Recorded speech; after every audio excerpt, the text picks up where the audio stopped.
Hi students, half-yearly question paper revise பண்ணிட்டிருக்கோம். இப்போ question number 24 பார்க்க போறோம். If the total surface area of cone of radius 7 cm is 704 cm, then find the slanting height. Slanting height னா என்னது? L find out பண்ணணும். Okay, cone shape சொல்லிருக்காங்க. cone ஓட total surface area பத்தி பேசிருக்காங்க. Total surface area of cone equal to pi r of r plus L. Okay. இதில் நமக்கு என்ன வேல்யூஸ்லாம் கொடுத்துருக்காங்க? டோட்டல் சர்ஃபேஸ் ஏரியா ஆஃப் கோனே கொடுத்துட்டாங்க நமக்கு 704. அப்போ left side 704 equal to bike என்ன போட்டுக்கலாம்? 22/7 போட்டுக்கலாம். ஆர் ரேடியஸ் 7ன்னு கொடுத்துருக்காங்க. 7 + L. இந்த L தான் நம்ம ஃபைண்ட் அவுட் பண்ணணும். அப்போ 1/1 இங்கிட்ட எல்லாத்தையும் மூவ் பண்ணுவோம்.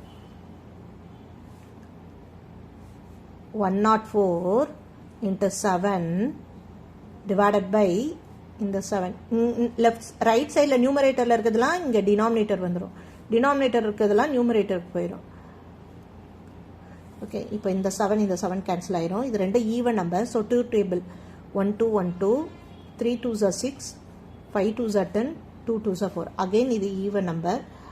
11 மேக்ஸிமம் டினாமினேட்டரில் 11 இருந்தால் இது 11 டேபிளில் போகிற மாதிரி தான் நமக்கு மேக்ஸிமம் இருக்கும்.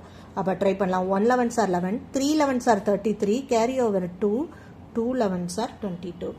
இப்போ என்ன பண்ணலாம்? 32 ஈக்குவல் டு 7 + Rன்னு இருக்குது. இந்த 7 இங்கிட்டு கொண்டு வருவோம். 32 - 7 ஈக்குவல் டு R. நம்ம ஏன் Rன்னு வைக்கிறோம்? இது L. ஓகே, இது ரெண்டையும் சப்ராக்ட் பண்ணால் நமக்கு என்ன வரும்? 25. அப்போது ஸ்லாண்டிங் ஹைட் இஸ் 25 யூனிட் போடணும், சென்டிமீட்டர்.